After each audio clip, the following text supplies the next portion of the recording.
मरहबा collection mall, readymade कपड़ों का भरपूर खजाना, jeans pant, T shirt, cargo pant, night pant, बच्चे और बच्चियों के लिए अच्छे खूबसूरत और उम्दा ड्रेस। पता याद रखें, जमुर हाई स्कूल मेन रोड, जैतून हजीन मस्जिद के पास। 18 अक्टूबर को अखिलेश यादव और इकरा हसन का मालेगांव दौरा ये पहले से ही डिक्लेयर था, मगर पूरा शेड्यूल नहीं मिला था। आज जो है उनका शेड्यूल मिल गया है। 18 अक्टूबर को अखिलेश यादव और इकरा हसन आ रहे हैं। शाम में 6 बजे से 9:30 बजे तक अजीज़ कल्लू स्टेडियम में एक जलसा होगा और उससे पहले भी कुछ प्रोग्राम बनाए जाएंगे। हम ये बात मानते हैं कि इंडिया अलायंस में समाजवादी पार्टी वाहिद पार्टी रही जिसने मोदी का रथ रोकने का काम यूपी में किया, और यही वजह है कि आज आप अगर देखेंगे तो बीजेपी, मोदी, अमित शाह, इनकी बॉडी लैंग्वेज बदल चुकी है। 10 साल में इन्होंने जो हिटलर शाही की, वो इस मर्तबा सरकार तो ज़रूर बनाए, मगर कमज़ोर सरकार होने की वजह से कहीं ना कहीं उनको बिल पास करने में भी तकलीफ़ हो रही है। और जिस तरीके से वो धांधली कर लिया करते थे, वैसी धांधली फ़िलहाल नहीं नज़र आती। और इस काम को अगर किसी ने रोका है तो अखिलेश यादव और समाजवादी पार्टी ने रोका है। इसलिए हम चाहते हैं कि वो मालेगांव शहर में पहली बार आ रहे हैं। महाराष्ट्र के दौरे पर जीत कर आने के बाद महाराष्ट्र में पहली बार सियासी दौरे पर आ रहे हैं, वो भी मालेगांव शहर में। ये हमारे शहर के लिए भी बड़ी बात है।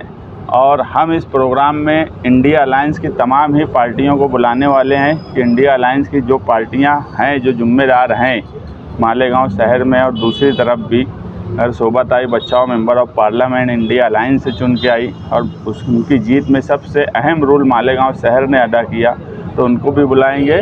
और उद्धव बाला साहेब ठाकरे, कांग्रेस, राष्ट्रवादी और भी जो दूसरी छोटी पार्टियां हैं, कम्युनिस्ट पार्टी, दूसरी भी पार्टियां, हम इस प्रोग्राम में सबको बुलाने वाले हैं। उसकी वजह यही है कि आप देखेंगे तो 10 साल जिस तरीके के मुसलमानों पे बीते हिंदुस्तान में, इंडिया अलायंस को ताकत मिली, समाजवादी ने रोका, तो आज कहीं ना कहीं मुसलमान इस इंडिया अलायंस और समाजवादी से मुतमईन है पूरे हिंदुस्तान में कि ये पार्टी जो है, इनके साथ अगर मुसलमान रहेंगे, इन पार्टियों के साथ, तो वो कहीं ना कहीं बीजेपी को रोकने का काम करेंगी, ना कि दूसरी ऐसी पार्टियां जो 10 साल इससे पहले भी थी, मगर वो पार्टियों ने, जैसे MIM ले लो या बीजेपी ले लो, इन पार्टियों ने कभी मुसलमानों के हक़ में कोई बात हो, ये बात बोल तो दी होंगी, मगर उसके असरात कभी पड़े नहीं। इसलिए अखिलेश यादव का जलसा कामयाब करने के लिए पार्टी के जिम्मेदारान मेहनत करेंगे और मालेगांव शहर उनका शानदार इस्तकबाल करने के लिए 18 अक्टूबर को तैयार रहे। नासिक आएंगे, मालेगांव कब आएंगे, कोई इस्तकबाल होगा, फिर डायरेक्ट जलसा होगा? नहीं, अभी हमने जो है एक जलसे का जो प्रोग्राम हम बना लिए है, उनका दिन में ही आने का, यहाँ मालेगांव शहर आ जाएंगे। बाकी का जो प्रोग्राम है वो प्रोग्राम हम लोगों से बातचीत करके तय करेंगे, और कोई प्रोग्राम उससे पहले मुलाकात का या उनके रुकने का इंतज़ाम, ये सब हम लोग तय करेंगे। एक जो मेन जलसा है वो 6 बजे से 9:30 बजे तक ये तय है, बाकी का प्रोग्राम हम तय करेंगे। अभी चल रहा है कि एक मंदिर में थाली लेके जाने की, उसका कुछ असर? मालेगांव अपना मजहबी शहर है, यहाँ सियासत में भी मज़हब का असर नुमाया नज़र आता है। देखो, हर सियासी पार्टी में रहने वाले सेकुलर लोग अगर कोई पार्टी में हैं, उनके हल्के में क्या पोजीशन है वो हिसाब से वो लोग कामकाज करते। अगर ये एक वीडियो आ रहा है तो आप अगर देखेंगे तो इकरा हसन के एहतजाज और इकरा हसन के बोलने पर ही वो साधु को अरेस्ट किया गया। ये भी बात बिल्कुल बराबर है कि सबसे पहले अगर ऑब्जेक्शन किसी ने यूपी में लिया तो इकरा हसन ने ली। तो सियासी तौर पे उनको कामकाज करने के लिए कुछ चीज़ें अगर करना पड़ती है तो वो ठीक है, वो उनके हिसाब से। ये कि इकरा हसन जहाँ से चुनकर आई, वो कॉन्स्टिट्यूएंसी में मेरे ख्याल से 20-22% अक़लियत होगी। बाकी सब जो है मेजॉरिटी थी, और मेजॉरिटी ने अपना दिल बड़ा करके समाजवादी पार्टी से एक मुस्लिम नुमाइंदे को चुनकर दिया। तो ये है कि भाई नुमाइंदे के कोई मज़हब नहीं होता, नुमाइंदा सेकुलर होता है।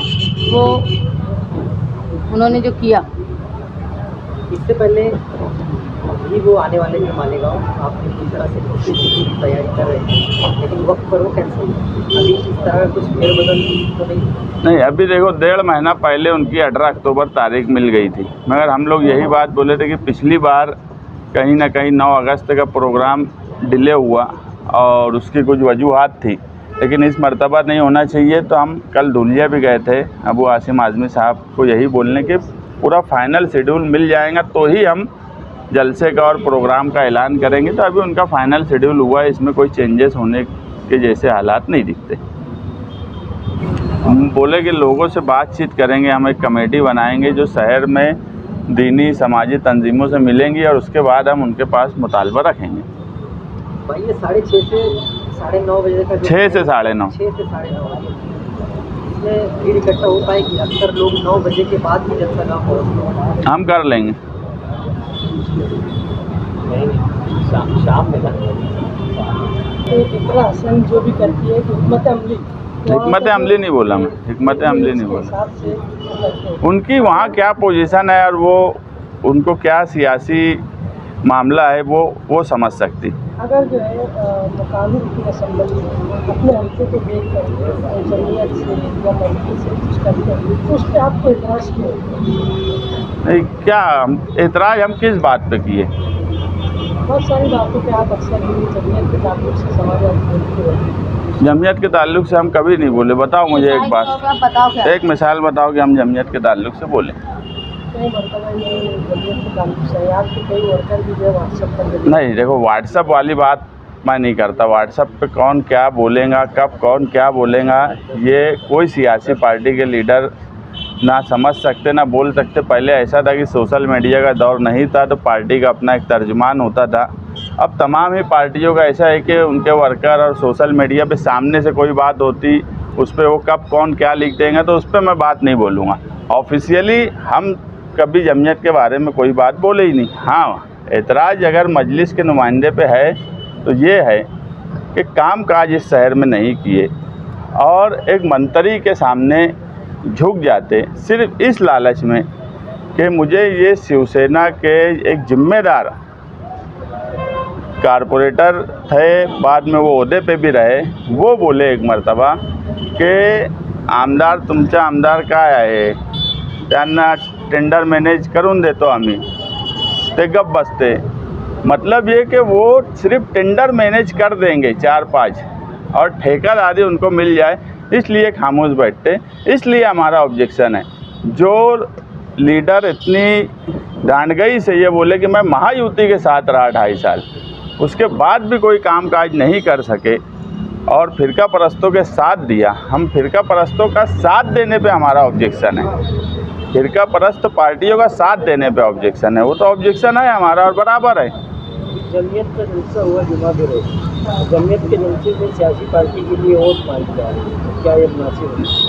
एक वीडियो वायरल, ये तो हर कोई बोलेगा कि ये नामुनासिब बात है। जमीयत के जलसे से अगर जो किया जा रहा है और शहर इसको अच्छी नज़र से नहीं देखता है, क्योंकि लोग जमीयत में फंड इसलिए देते हैं कि वो आवाम की मजलूमों की मदद करे, उनके बैनर वगैरह, इसलिए उसको तो हम ही नहीं हर कोई उसको अच्छी नज़र से नहीं देखता। मुस्तकिल भाई, फ़िरका परस्ती की आपने बात कही, जिनके वालिद नंके की चोट पर कहते थे कि हमने बाबरी मस्जिद को गिराया, उनके बेटे से जाके आपने मुलाकात की? किनसे? तो ठाकरे से। देखो, हालात मैं हमेशा बोला, हिंदुस्तान के हालात 1947 से पहले का हिंदुस्तान, 1947 के बाद का हिंदुस्तान, बाबरी मस्जिद गिरने से पहले का हिंदुस्तान, बाबरी मस्जिद गिरने के बाद का हिंदुस्तान, उसके बाद 2014 से पहले का हिंदुस्तान और 2014 के बाद का हिंदुस्तान।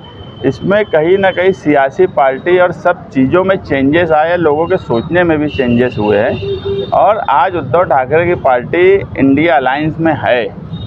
और जो लोग ये बात बोलते हैं कि बाबरी मस्जिद गिराए, तो उसमें बाबरी मस्जिद गिराने की बात पे सबसे ज़्यादा ऑब्जेक्शन अगर किसी ने लिया तो वो मालेगांव शहर ने ही लिया है और निहाल साहब ने लिया और उनके लोगों ने लिया, ये भी सब जानते हैं। लेकिन मैं बोला कि 14 से पहले और 14 के बाद में सियासी बदलाव हुआ है, तो उस सियासी बदलाव के हिसाब से कभी कभी कुछ चीज़ें चेंज होती है।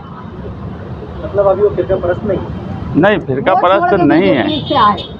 आज कोई ताकत कमजोर होती है फिरका बीजेपी को छोड़े, तो उनका साथ देना चाहिए बीजेपी को कमजोर करने के। आज हमारा अव्वल मकसद है कि बीजेपी कैसे भी कमजोर हो। आप लोग लेकर घूम रहे हैं तो क्या आपको देखो, इंसाफ यात्रा जब निकालने का हम जिम्मेदार लोग तय किए तो मुझे भी ये उम्मीद नहीं थी कि शहर में इतना वालहाना इस्तकबाल इंसाफ यात्रा का होगा। हम जब लोगों के घरों तक पहुंच रहे हैं, उनके एरिए में जा रहे हैं और जिस हिसाब से हमारा इस्तकबाल हो रहा है, तो एक बात हमको लग रही है कि ये शहर चेंजेस चाहता है, बदलाव चाहता है।